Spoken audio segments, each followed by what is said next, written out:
गीता में कहा गया है, जिस प्राणी ने इस संसार में जन्म लिया है उसकी मृत्यु निश्चित है। यह अटल सत्य है। फिर भी लोग मोह माया में फंसे रहते हैं। हमारे हिंदू धर्म में बताया गया है कि मृत्यु जीवन का अंत नहीं है, बल्कि आत्मा के नए जीवन की शुरुआत है।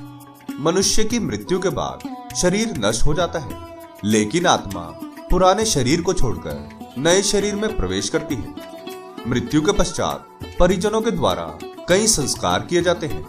इन्हें नियम अनुसार व विधि पूर्वक किया जाता है। मृतक के परिजनों को कई नियमों का पालन करना पड़ता है, जिससे मृत्यु के तुरंत बाद अंतिम संस्कार नहीं करना, सूर्यास्त के पश्चात अंतिम संस्कार नहीं करना और शव को अकेला नहीं छोड़ना।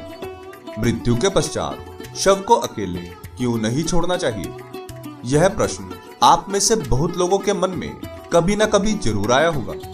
इसी प्रश्न का उत्तर हम आपको इस वीडियो में देने वाले हैं।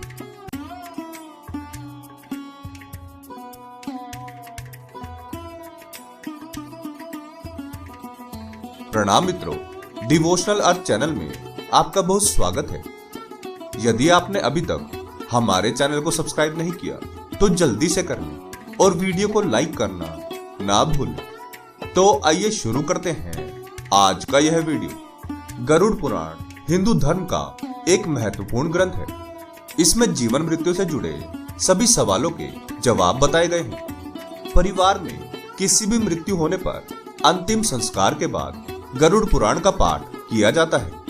कहते हैं कि ऐसा करने से मृतक की आत्मा को मोह माया त्याग कर वहां से जाने में मदद मिलती है।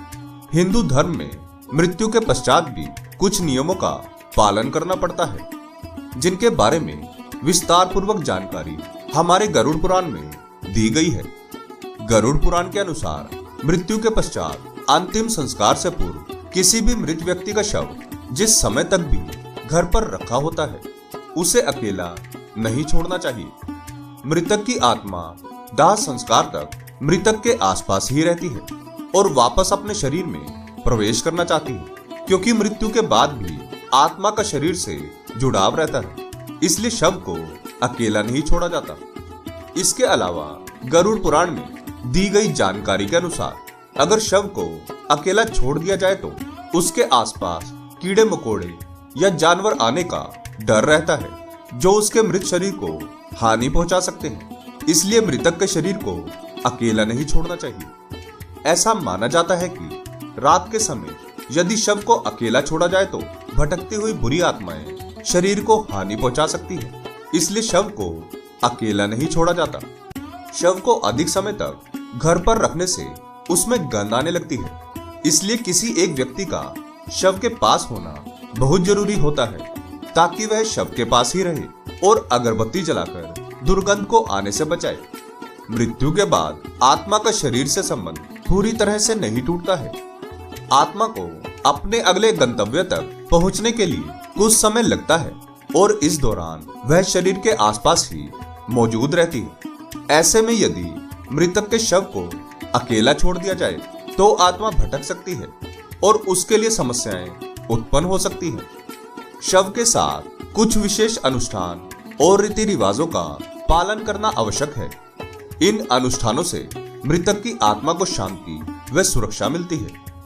ऐसा माना जाता है कि उसकी आत्मा कम से कम 13 दिनों के लिए घर के आसपास ही मौजूद होती है।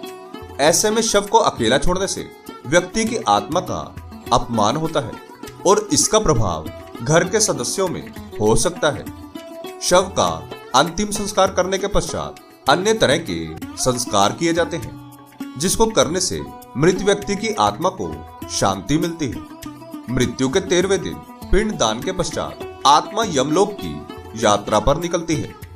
इन 13 दिनों में आत्मा को दिए गए भोजन की शक्ति एक आधार पर आत्मा यमलोक की यात्रा करती है। इस यात्रा में उसको 1 साल से अधिक का समय लगता है। यदि व्यक्ति ने अपने जीवन में अच्छे कर्म किए हो तो यात्रा के दौरान आत्मा को कोई कष्ट नहीं होता, और यदि व्यक्ति ने अपने जीवन में बुरे कर्म किए हो तो यात्रा के दौरान उसे उन सभी कर्मों के अनुसार कष्ट भोगना पड़ता है, जिससे आत्मा को भारी कष्ट का सामना करना पड़ता है। आत्मा उन सभी कष्टों को भोगने के पश्चात एक नए शरीर में प्रवेश करती है और नए जीवन की शुरुआत करती है। आपके इसके बारे में क्या विचार है, हमें कमेंट में जरूर बताएं। आशा करते हैं कि हमारी प्रस्तुति आपको काफी पसंद आई होगी। आपसे अनुरोध है कि आप इस वीडियो को ज्यादा से ज्यादा लोगों तक पहुंचाने के लिए लाइक, शेयर और सब्सक्राइब करें। धन्यवाद।